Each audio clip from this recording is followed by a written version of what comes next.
Quand on veut de la communion, lorsqu'on veut partager avec les frères, c'est quelque chose de bon. Et ce matin, Dieu nous appelle à chacun de nous à partager, à s'unir ensemble. La parole de Dieu dit quand Israël se levait, elle se levait comme un seul homme, pourtant ils étaient des milliers. Mais ils se levaient dans le même désir, dans le même combat. Et ce matin, c'est ce que Dieu nous demande à chacun de nous. Dieu ne peut pas travailler dans une église divisée. Dieu ne peut pas travailler avec des choses qui ne vont pas dans nos cœurs. Nous avons besoin d'être unis. Amen. Et puis, en parlant avec Rod tout à l'heure, je lui disais que j'ai beaucoup de souvenirs d'ici. Je vous parle de 28 ans en arrière. J'étais jeune étudiant. J'avais un ancien, le frère Moukan. Et puis, il avait une petite camping. On faisait des réunions avec lui. Et puis, on venait ici faire des réunions. Je me rappelle des sœurs qui sont là, des frères qui sont là. Il y a quelques-uns, on faisait la réunion, on n'était pas beaucoup. Et aujourd'hui, ça réjouit mon cœur de voir l'œuvre de Dieu qui continue. Le plus important, ce n'est pas le début d'une chose, c'est bien sa fin. Et ce matin, Dieu nous unit ensemble pour être meilleurs. Est-ce que vous croyez ça? Si nous sommes unis ce matin, c'est pour être meilleurs, c'est pas pour devenir pire, mais pour devenir meilleurs. Et que Dieu fasse dans nos cœurs qu'il n'y ait pas de barrière dans nos cœurs. Qu'on soit de Dax, qu'on soit de l'Évry-Gargan, ou qu'on soit de Ponthierry, c'est l'Église du Seigneur. Amen. Et ce matin, nous avons besoin d'être unis. C'est ce qui fait toute la valeur d'un chrétien. C'est lorsqu'il partage avec ses frères. Et ce matin, la parole de Dieu va nous parler à chacun. J'en suis convaincu dans mon cœur. Alors vous savez, on est là, on nous demande de prêcher, alors on essaye par tous les moyens de trouver la pensée du Seigneur, on essaye de regarder la Bible, et puis je vous le dis avec mes mots, sans essayer de cacher, je suis pas un garçon compliqué. J'essaye pas de trouver quelque chose qui va dépasser les autres, mais je regarde la Bible. Et c'est ce qui me convient, moi, c'est la parole de Dieu. Quand quelque chose me touche dans mon cœur, alors je dis, si ça me touche en moi, ça va toucher les chrétiens. Parce que je ne suis pas plus que les autres, moi. J'ai besoin du Seigneur aussi. Et puis, je me dis, Seigneur, quand ta parole me fait du bien, quand elle parle à mon cœur, je sais qu'elle va parler aussi aux chrétiens, qu'elle va nous parler à chacun de nous. Et ce matin, la parole de Dieu ne veut pas faire autre chose que de parler à nos cœurs. Alors, je vais prendre mes lunettes, je vais lire un texte de la parole de Dieu avec vous. Regardez ce texte de la parole de Dieu, Apocalypse, chapitre 3, et verset 11. Je viens bientôt. Retiens ce que tu as, afin que personne ne prenne ta couronne. Vous voyez un petit peu de quoi je veux parler ce matin. Je veux parler du retour du Seigneur. C'est une précieuse vérité de la Bible. C'est une réalité, le retour de Jésus. Elle remplit de joie le cœur du chrétien. Elle l'encourage. Elle lui donne de la persévérance. Elle lui donne de la force. Elle lui donne de la persévérance dans le combat. Parce que quelqu'un qui n'attend pas le retour du Seigneur et qui fixe sa vie sur la terre, je le dis avec mes mots ce matin, c'est quelqu'un de malheureux. Parce que la terre n'a rien à nous apporter lorsqu'on est chrétien, lorsqu'on appartient à Jésus, lorsqu'on a découvert le ciel, qu'on a découvert Jésus dans nos cœurs. Alors la terre, elle ne nous apporte rien. Parce que nos yeux sont ouverts. La parole de Dieu dit que l'homme, et je le dis avec mes mots ce matin, c'est l'homme, son Dieu, ça. Il a ses yeux fixés, rivés sur la terre. Parce qu'il attend quelque chose de la terre. Et j'aimerais vous poser la question, ce matin, me poser la question, est-ce que nous attendons quelque chose de la terre ce matin? Si quelqu'un attend quelque chose de la terre, alors c'est quelqu'un de malheureux ce matin. Mais un chrétien, c'est quelqu'un qui a ses yeux fixés au ciel. Amen. Un frère disait ça un jour, j'ai mes deux pieds sur la terre, mais mes yeux et mon cœur est au ciel. Et quelle vérité, c'est d'être au ciel, de regarder le ciel. David disait, je lève les yeux vers les montagnes, vers la hauteur, d'où me vient le secours. Et combien de fois, si chacun de nous devrait parler ce matin,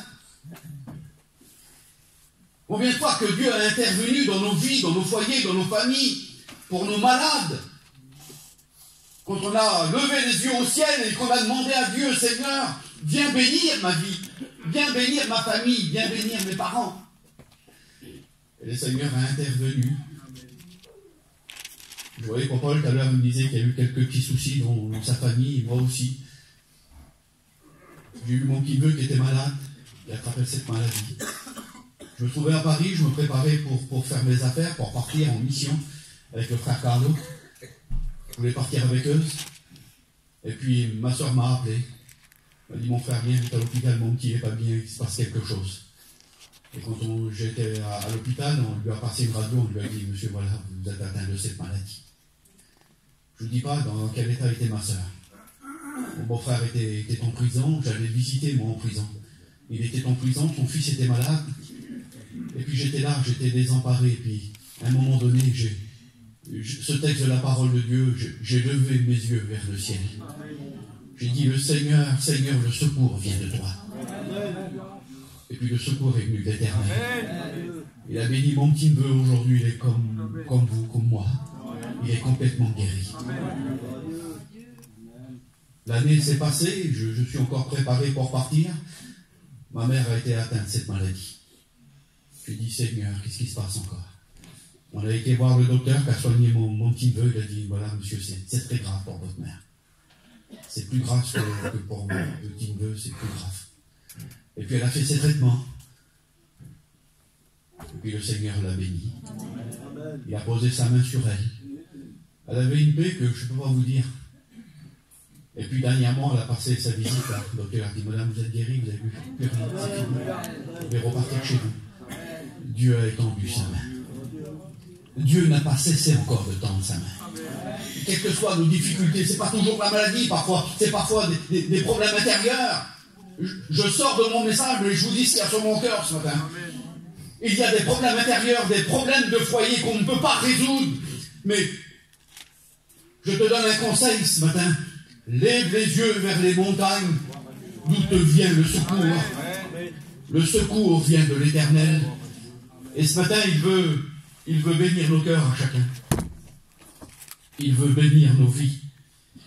Que Dieu soit béni. Vous savez, l'homme qui attend son retour, la femme qui attend son retour, le jeune garçon qui attend son retour, fait face à toutes ces choses que le monde nous décourage parfois. Il y a des choses qui viennent devant nous parce que le monde ne nous apporte pas de bonnes choses.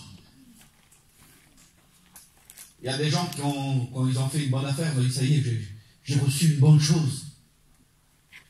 Mais je ne vous parle pas d'une bonne affaire, moi. Je vous parle de ce que le monde nous réserve, ce que le monde peut nous donner. Des choses qui ne sont pas bonnes. Ben, l'homme qui attend son retour, la femme qui attend son retour, le jeune garçon qui attend son retour, fait face à toutes ces choses. Parce que son désir à lui, c'est d'attendre le Seigneur Jésus. Devant nos épreuves, devant nos difficultés.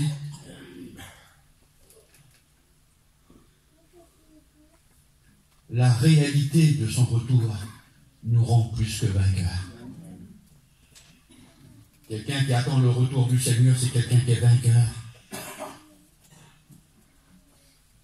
Que Dieu soit béni. Que Dieu soit béni.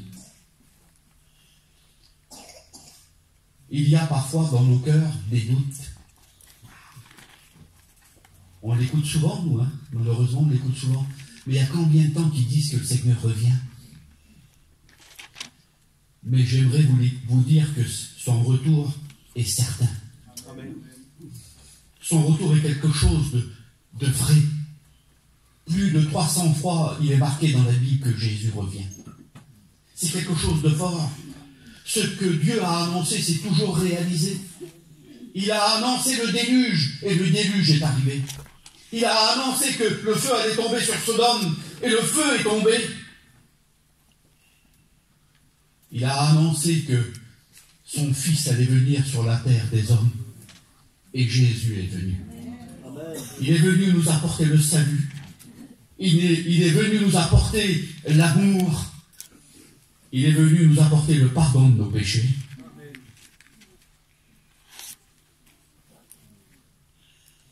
J'ai marqué sur mon petit papier, son retour est une réalité. Ce n'est pas une histoire. La parole de Dieu, c'est quelque chose de sûr. Et quelle vérité, Seigneur. Parole de Dieu, c'est quelque chose sur quoi on peut s'appuyer. C'est pas des mots, c'est pas une histoire, mais c'est une réalité, la parole de Dieu. Tout ce que la Bible annonce, c'est accompli. Je ne suis pas venu vous voir pour vous expliquer de quelle façon ça va se faire. Parce que qui n'est pas au courant de la façon où le retour du Seigneur va se faire?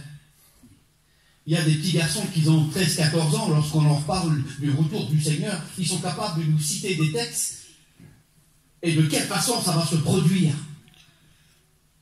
Et j'en suis convaincu dans mon cœur que tous ces gens qui sont là ce matin sont au courant de quelle façon le retour de Jésus va se faire. Mais c'est pas de l'explication du retour que je voudrais vous parler ce matin, mais je voudrais vous parler de notre attitude par rapport à son retour. Quelle est notre attitude? Quelle est notre attente? Quelle est notre position par rapport à son retour? Parce que son retour, je me répète, son retour est une réalité. Le Seigneur revient bientôt. Et ça doit réjouir nos cœurs. Vous savez, on écoute parfois, vous savez, une sœur m'a dit un jour, tu sais Peter, dans une plaisanterie, on passe des vérités parfois. Il y a des gens qui n'osent pas le dire sérieusement, vous savez, mais ils le disent en rigolant, et on passe des vérités en rigolant. Et j'écoute souvent, parfois, moi, des garçons dire, pourtant des hommes qui sont de notre église, bah, il ne revient pas le Seigneur, avec un petit sourire. Il y a parfois des choses dans nos cœurs, quand on parle, parce que vous savez, c'est de l'abondance du cœur que la bouche parle. Si on veut savoir ce qu'il y a dans nos cœurs, parfois, écoutons ce qu'on dit. Et parfois, il y a des choses qu'on se dit et qu'on est choqué par tout qui est sorti de mon cœur, ces paroles. Le retour du Seigneur est quelque chose de vrai.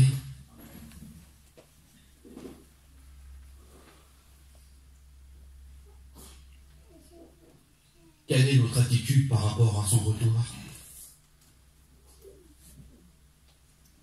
On doit avoir une attitude purifiante.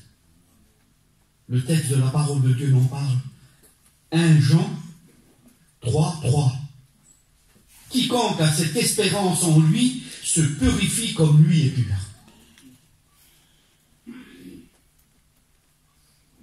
Quelqu'un qui attend son retour, c'est quelqu'un qui l'a mis à part. Je le crois de tout mon cœur, ça. Quelqu'un qui attend son retour n'essaye pas de perdre du temps dans le monde. Mais au contraire, c'est quelqu'un qui se purifie, c'est quelqu'un qui attend son retour. C'est quelqu'un qui a des mises à part, quelqu'un qui hâte le retour du Seigneur.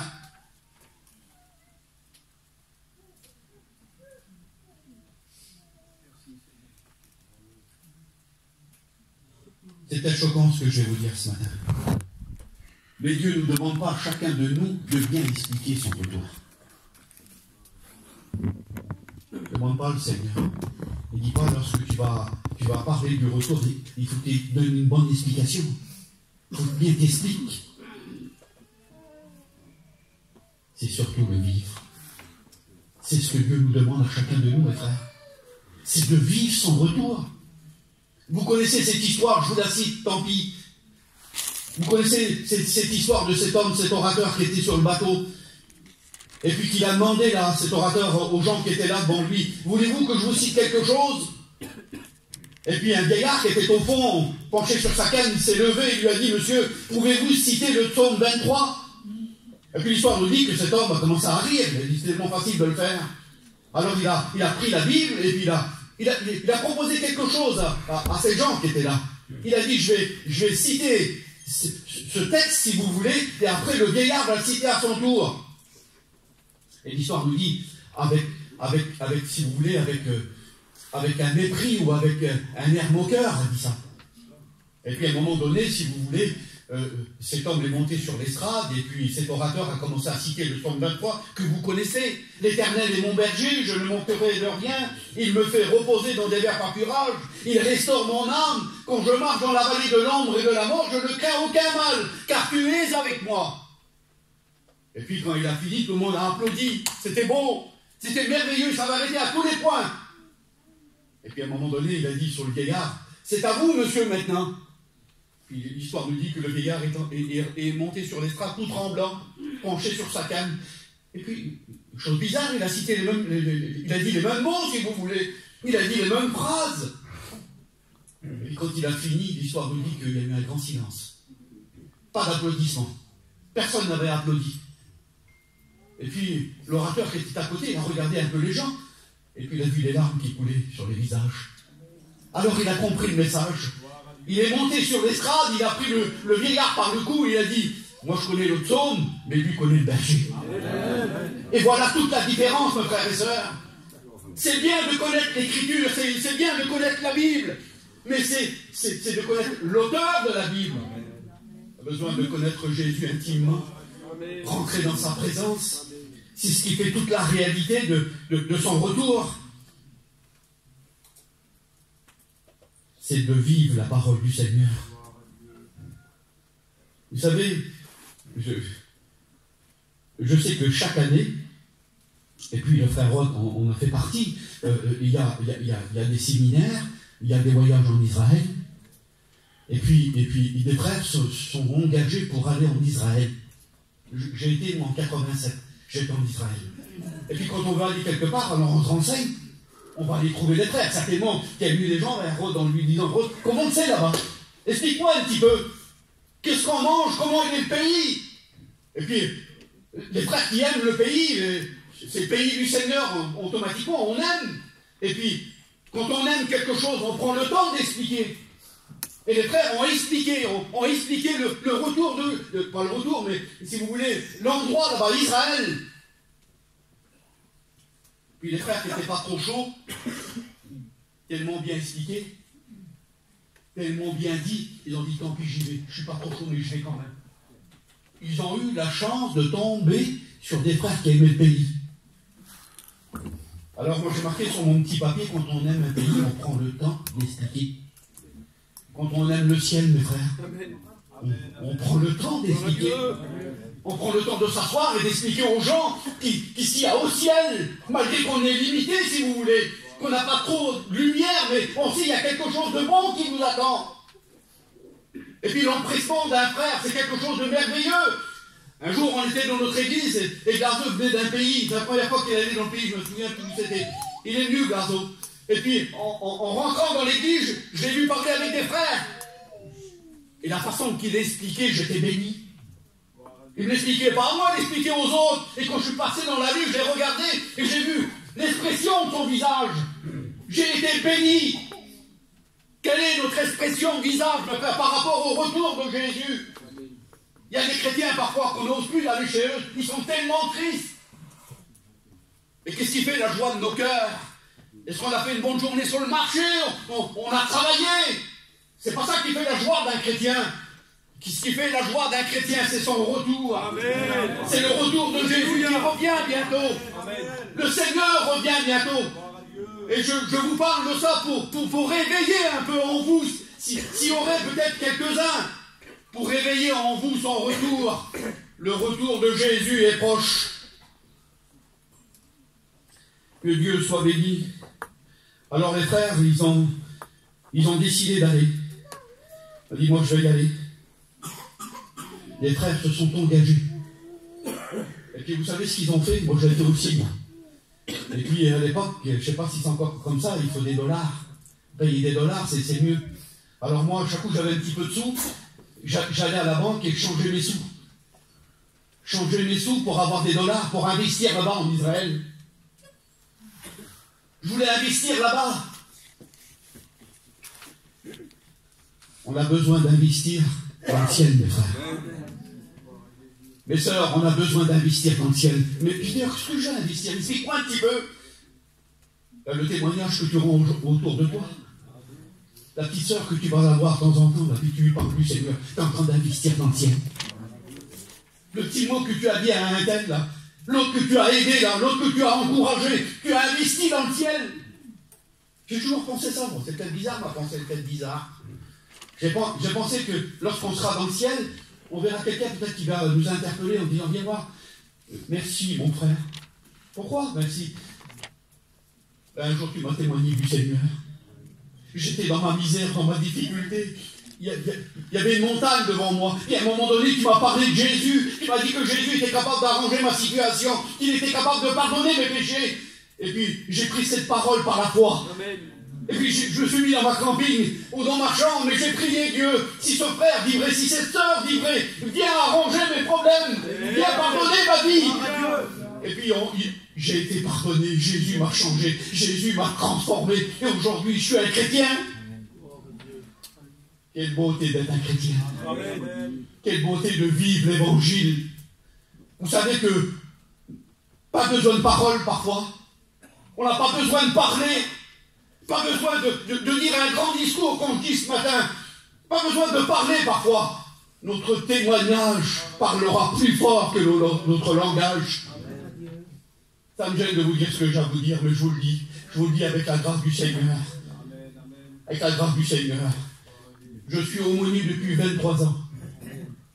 Il y a 2 frères qui m'ont aidé. Le frère Cheyenne, et aujourd'hui c'est mon étudiant, il est là. Il est là aussi, c'est lui qui travaille avec moi. Et puis, je vous le dis, j'en ai fait des prédications pendant 23 ans. Toutes les semaines, tous les 15 jours à la prison, j'en ai fait des prédications. Et puis, j'ai pas vu tellement de choses. Et puis, à mon étonnement, si vous voulez, à mon étonnement, il y a quelques mois en arrière, j'étais dans mon église, en train de faire un jeûne avec quelques frères et quelques sœurs qui étaient là. Et puis, à un moment donné, on a demandé aux frères et sœurs de nous dire un petit mot. Et puis, une sœur est montée. Je ne la connaissais pas. Elle nous a dit, voilà, il y a une vingtaine d'années en arrière, j'avais mon mari qui était en prison à Fleury. Et comment elle a dit ça? Ça m'a interpellé à moi. Et j'ai dit, moi je travaillais à Fleury il y a 20 ans en arrière. Et puis elle a dit, voilà, j'étais voir mon mari en prison, j'étais au parloir. Et quand je suis sorti, on appelle la rotonde, c'est un grand rond-point, et il y a des milliers de monde, avec plein de bancs. Et puis cette femme a dit cela. Elle dit, quand je suis sorti là du parloir, et j'ai vu des milliers de monde qui étaient devant moi. Puis elle m'a fait signe du doigt, elle a dit, j'ai vu cet homme-là. Je l'ai vu assis avec sa valise. Et j'ai vu ça sur lui. Vous voyez là, la présence de Dieu là. Chiquina, là, j'ai vu ça sur lui. J'ai pas dit un mot, moi, j'ai pas dit une phrase, j'ai pas prêché. Elle a dit, j'ai vu une lumière sur lui. J'ai dit, ça, c'est un chrétien. Elle est partie chez elle. Et quand elle est partie chez elle, elle était là, elle était en larmes. Et le soir, il y avait une réunion, elle était à la réunion. Elle s'est convertie à l'évangile. Aujourd'hui, c'est une chrétienne. Depuis 20 ans passés, c'est une chrétienne. Pas un mot, pas une parole de Jésus. Mais votre témoignage parlera plus fort que vos paroles. Et ce matin, nous en avons besoin, mes frères et sœurs.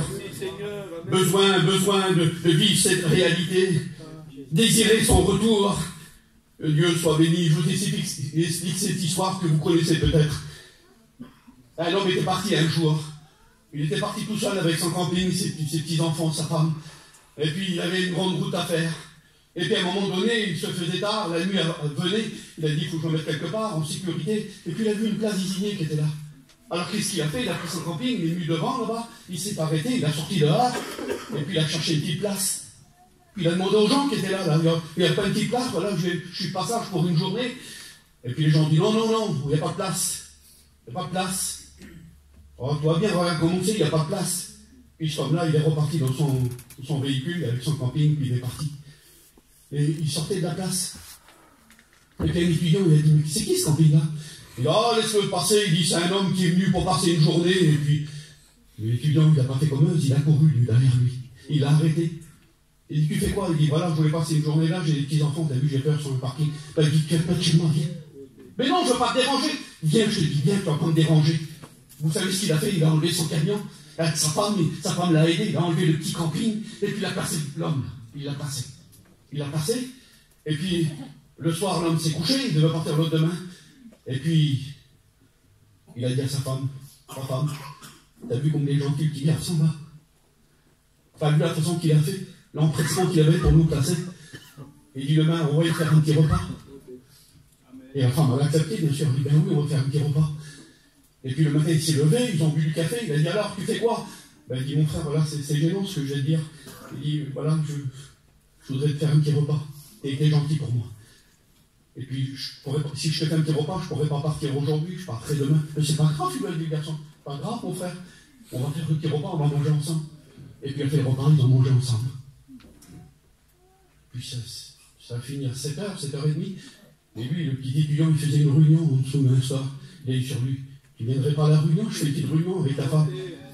Et puis, le frère a accepté, il a dit, ok, je vais venir. Mais il n'était pas chrétien, il ne savait rien d'évangile, lui. Puis, il s'est assis à la réunion. Il a écouté les chants.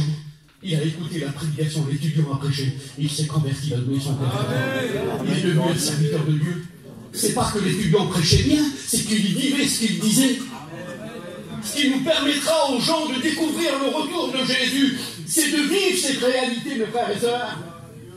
Nous avons besoin, moi qui vous parle, chacun de nous, nous avons besoin de vivre cette réalité. Seigneur, quelle beauté. Savoir que Jésus revient bientôt. Vous savez, je regarde la parole du Seigneur et puis je regarde ces 10 femmes qui attendaient l'époux. Quand on les regardait, à un moment donné, quand les gens sont venus, ils avaient le même critère. Ils avaient chacun une lampe, ils veillaient, ils attendaient l'époux. Et puis la parole de Dieu nous dit qu'à un moment donné, l'époux tarda à venir. Alors, ils s'assoupirent. Il n'y en a pas 5 qui ont resté éveillés. Hein. Les 10 vont s'endormir. Et à un moment donné, on va crier, voici l'époux. Alors, ils vont se réveiller. Chacun va préparer sa lampe. Chacun va se mettre à la tâche là. Chacun va préparer sa lampe. Et en préparant leur lampe, 5 d'entre elles vont voir qu'ils n'ont pas assez d'huile. Là, tout va changer. Tout va changer. En préparant leur lampe, en regardant leur lampe, on s'aperçoit qu'il n'y a plus d'huile. Alors moi vous savez, c'est pas le temps pour chacun de nous de regarder nos lampes ce matin, d'examiner, de regarder de plus près en disant, Seigneur, est-ce qu'il y a de l'huile encore dans ma lampe? Est-ce que ma lampe brille encore, Seigneur? Est-ce qu'elle est allumée, ma lampe? Parce qu'une lampe, si vous voulez, qui n'a plus d'huile, c'est une décoration, on la met là, regardez. On la met ici. Cette bouteille a une valeur parce qu'elle a un contenu, mais si elle n'a pas de contenu, elle n'a aucune valeur, on la jette. Ce qui fait toute la valeur d'un chrétien, c'est ce qui est à l'intérieur de lui. C'est ce qui vit. Et l'Évangile nous demande de vivre l'Évangile. Pas seulement de la citer, de bien en parler. Dieu ne veut pas des avocats. Dieu veut des hommes de Dieu. Dieu veut des hommes et des femmes de Dieu. Des jeunes garçons, des jeunes filles de Dieu. Les gens qui sont remplis de sa présence. On aime s'approcher devant quelqu'un qui est rempli de la présence de Dieu. J'en connais, vous en connaissez, vous connaissez des frères qui n'ont pas le langage facile. Et quand on s'approche d'eux, bonté Seigneur, c'est quelque chose de bon. Quelque chose qui vous attire. Je me trouvais en Roumanie avec Faïm en 1990, je crois c'était lui, 90. J'étais avec lui, il tombait de la neige. Une tempête de neige. Le dimanche matin, c'était le culte. On ne voyait plus, à 10 mètres, on ne voyait plus. Et puis j'ai dit, Faïm, les gens, ils sont à moins 1 kilomètre, 2 kilomètres, tu sais où c'est là-bas, hein, 2 kilomètres de la salle. Ils sont comme un petit village, comme ça. J'ai failli, comment vont faire les gens pour venir? On peut me parler en auto, il était inquiète, papa, tu vas voir. Et puis à un moment donné, on voyait, on écoutait. On voyait rien, mais on écoutait des chants. On avait ouvert la porte de la salle et on écoutait des chants. On écoutait des chants. Des chants à la gloire de Dieu. Et puis on a vu ces gens venir. Avec le respect que je vous dois, on a envoyé des femmes qui attendaient un heureux événement. Ils marchaient à pied, ils venaient rencontrer Dieu. Ils venaient prendre la Sainte Seine. Et puis, j'ai dit ça dans mon cœur. J'ai dit, Seigneur, on les plaint, nous, parfois, les gens. Alors, dit Zinda, On dit ça, Giovanni, les Inda, ils sont malheureux, Seigneur, et puis on compatit. Et par rapport au spirituel, présence de Dieu car en eux. Des hommes, on voit des jeunes garçons parler, ils sont animés de la présence de Dieu. On n'aurait pas peut-être besoin, je ne sais pas, moi je vous laisse parler mon cœur, on n'aurait pas besoin de monter un peu plus à la source. Peut-être qu'on a descendu un peu là. Et l'eau où on est, elle n'est pas tellement fraîche. Et le Seigneur nous demande à chacun de nous, il faut que tu gravis, là, il faut que tu montes, parce que la vie de Dieu, c'est pas une descente, c'est une montée. On monte. Et parfois, quand tout va mal, alors on essaye de descendre dans la montagne. On raconte cette histoire, un jour, un homme a voulu gravir une montagne, et puis il a pris un alpiniste, un homme qui connaissait la montagne, et puis il l'a pris comme guide, et puis il l'a aidé pour monter sur cette montagne. Et puis à un moment donné, dit l'histoire, ils étaient au milieu de la montagne, et une tempête est venue. Et quand la tempête est venue, tout de suite, la réaction de cet homme qui n'était pas, si vous voulez, qui n'avait pas connaissance par rapport à gravir une montagne, il dit voilà, la tempête, elle arrive, alors il faut descendre, il faut qu'on descende vite fait. Et l'histoire nous dit que l'alpiniste a regardé avec un sourire, il a dit non, pas du tout. Il faut au contraire se dépêcher à gravir la montagne. Mais il n'a pas compris, lui, mais il s'est fié à lui. Et l'histoire nous dit qu'ils se sont dépêchés et ils ont gravi la montagne.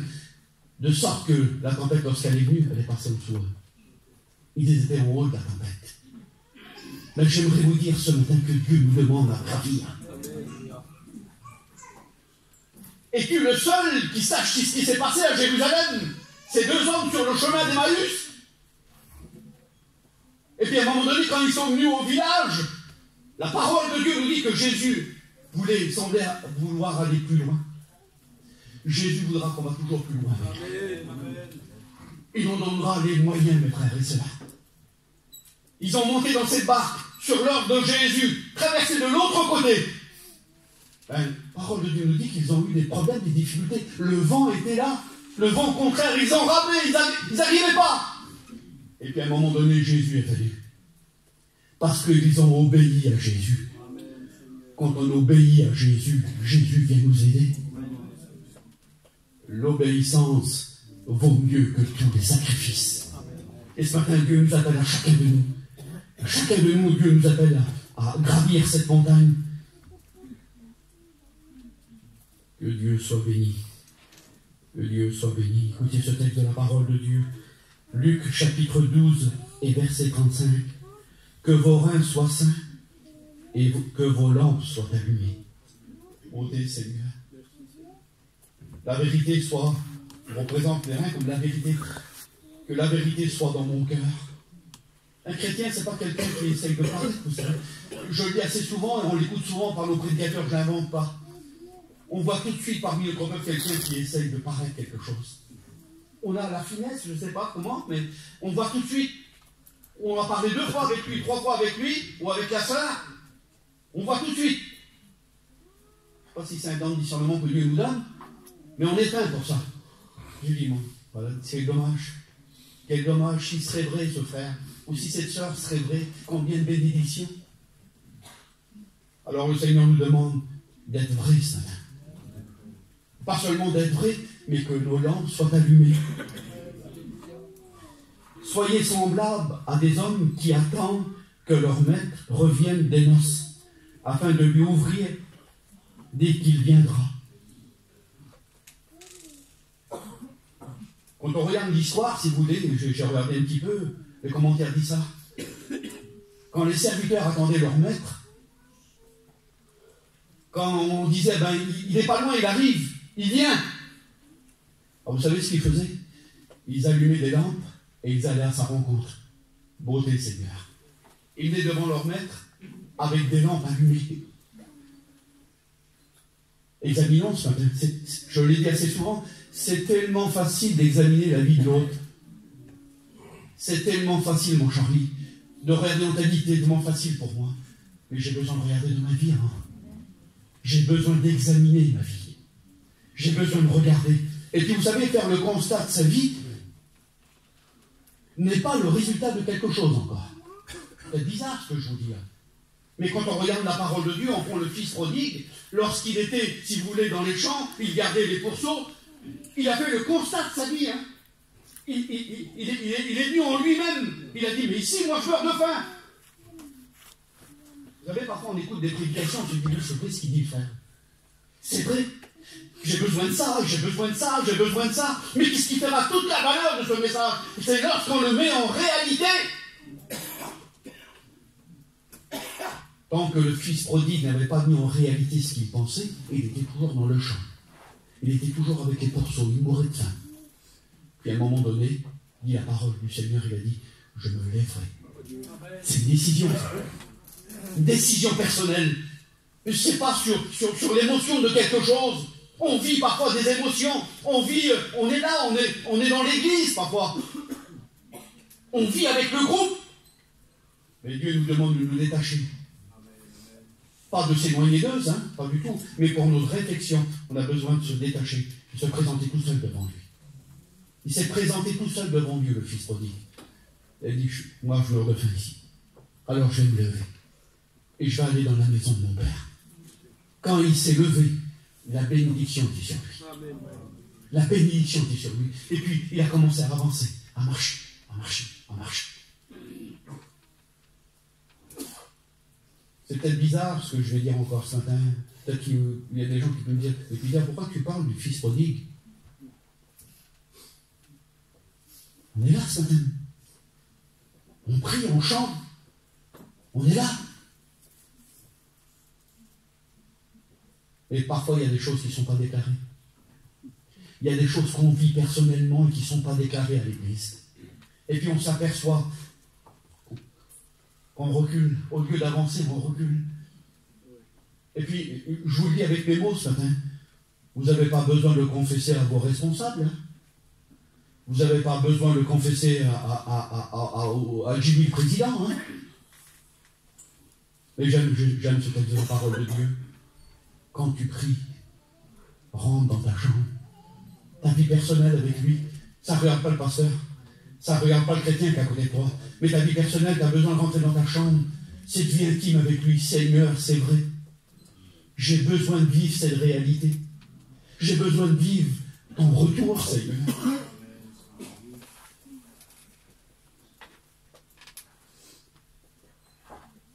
Au lieu que nos églises soient pleines aujourd'hui par rapport à son retour. Parce que comme vous, moi je ne sais pas, je ne suis pas un prophète, mais je ressens le retour du Seigneur, moi. Quand je me tourne autour de moi, que je vois ce qui se passe autour, là, sur la terre, je ressens son retour. Et puis quand je ressens son retour, j'ai besoin de plus m'impliquer, j'ai besoin plus d'intention par rapport à son retour. J'ai besoin de négliger mes affaires, j'ai besoin de m'occuper des affaires de mon père. J'ai besoin de m'occuper de ses affaires à lui. J'ai besoin de réaliser ce texte de la parole de Dieu. Arrache-les du feu. Tu n'aurais pas besoin, peut-être toi, même si tu n'es pas prédicateur, tu n'aurais pas besoin d'arracher ton père, ta mère, tes frères, tes sœurs, de les arracher du feu. Seigneur, tu reviens. J'ai été étonné un jour. J'ai parlé sur le retour du Seigneur et l'après-midi, vous savez ce que j'ai fait avant de prêcher, c'est que je prêchais l'autre demain, le samedi, je me suis promené parmi les chrétiens, que je connais. Puis j'ai posé la question, j'ai dit alors, j'ai posé une question bizarre, je vous l'avoue. J'ai dit à un foyer qui était là, j'ai dit, foyer de serviteur de Dieu, j'ai dit à la sœur, j'ai dit, écoute ma sœur, si tu saurais que le Seigneur revient dans 8 jours, ce que tu ferais? Elle m'a dit, je demanderai pardon à Dieu pendant 8 jours pour tout ce que j'ai pas fait pour lui, pour toutes les choses que j'ai pas, les gens que j'ai pas sauvés, je demanderai pardon à Dieu. Et j'étais voir un autre. Et j'ai demandé, et vous alors, t'es des chrétiens? Ah ben moi j'irai voir ma famille, j'irai partout.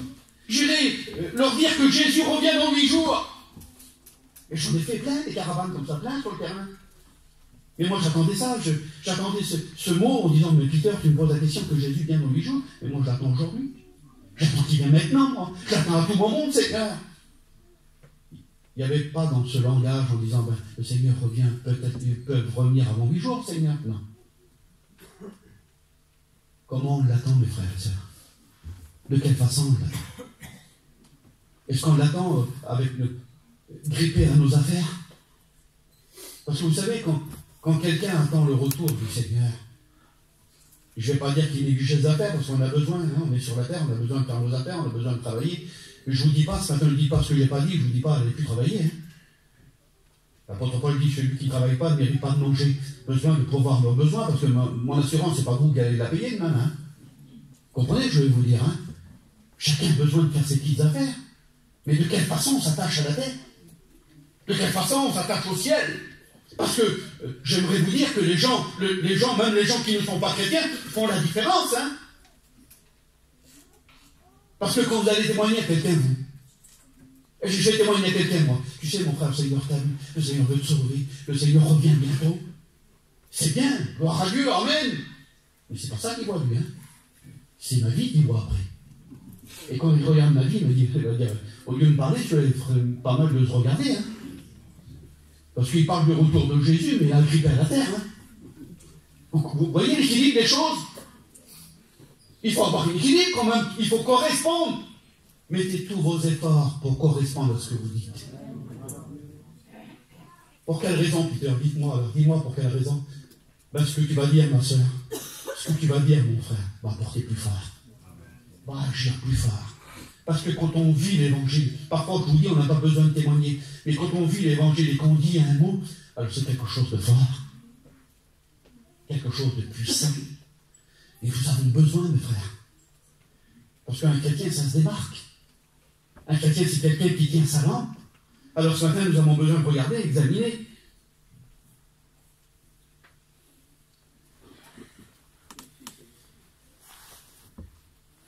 Le texte de la parole de Dieu continue, il dit, dès qu'il arrivera, il frappera, heureux les serviteurs que le maître à son arrivée trouvera veillant.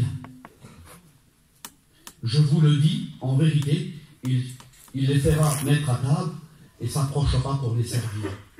Bonté Seigneur. Vous imaginez que notre maître à nous prendra le rôle du serviteur pour nous servir à nous, à chacun de nous. Il nous servira. Et quelle joie dans son cœur. Quelle joie dans son cœur. Il prendra le rôle de serviteur pour nous servir.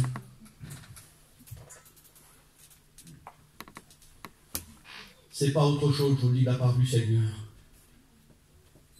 L'idée de ce passage, c'est de rester éveillé, d'être prêt. Il n'est pas le temps, je le dis avec mes mots ce matin, même si ça vous dépasse, si vous dites ben non, c'est pas comme ça. C'est pas le temps de se préparer. Il faut être prêt. Le Seigneur revient bientôt. Il vient chercher son Église.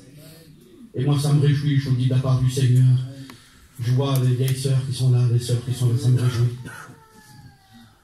28 ans en arrière, je les vois toujours fidèles à l'Église. Je les vois avec leur foulard, ça me touche dans mon cœur. Je vois les frères qui sont là, toujours fidèles. Tenez bon. Le Seigneur revient bientôt. Pas le temps de baisser les bras, mais au contraire de lever les bras au ciel et dire Seigneur, on t'attend.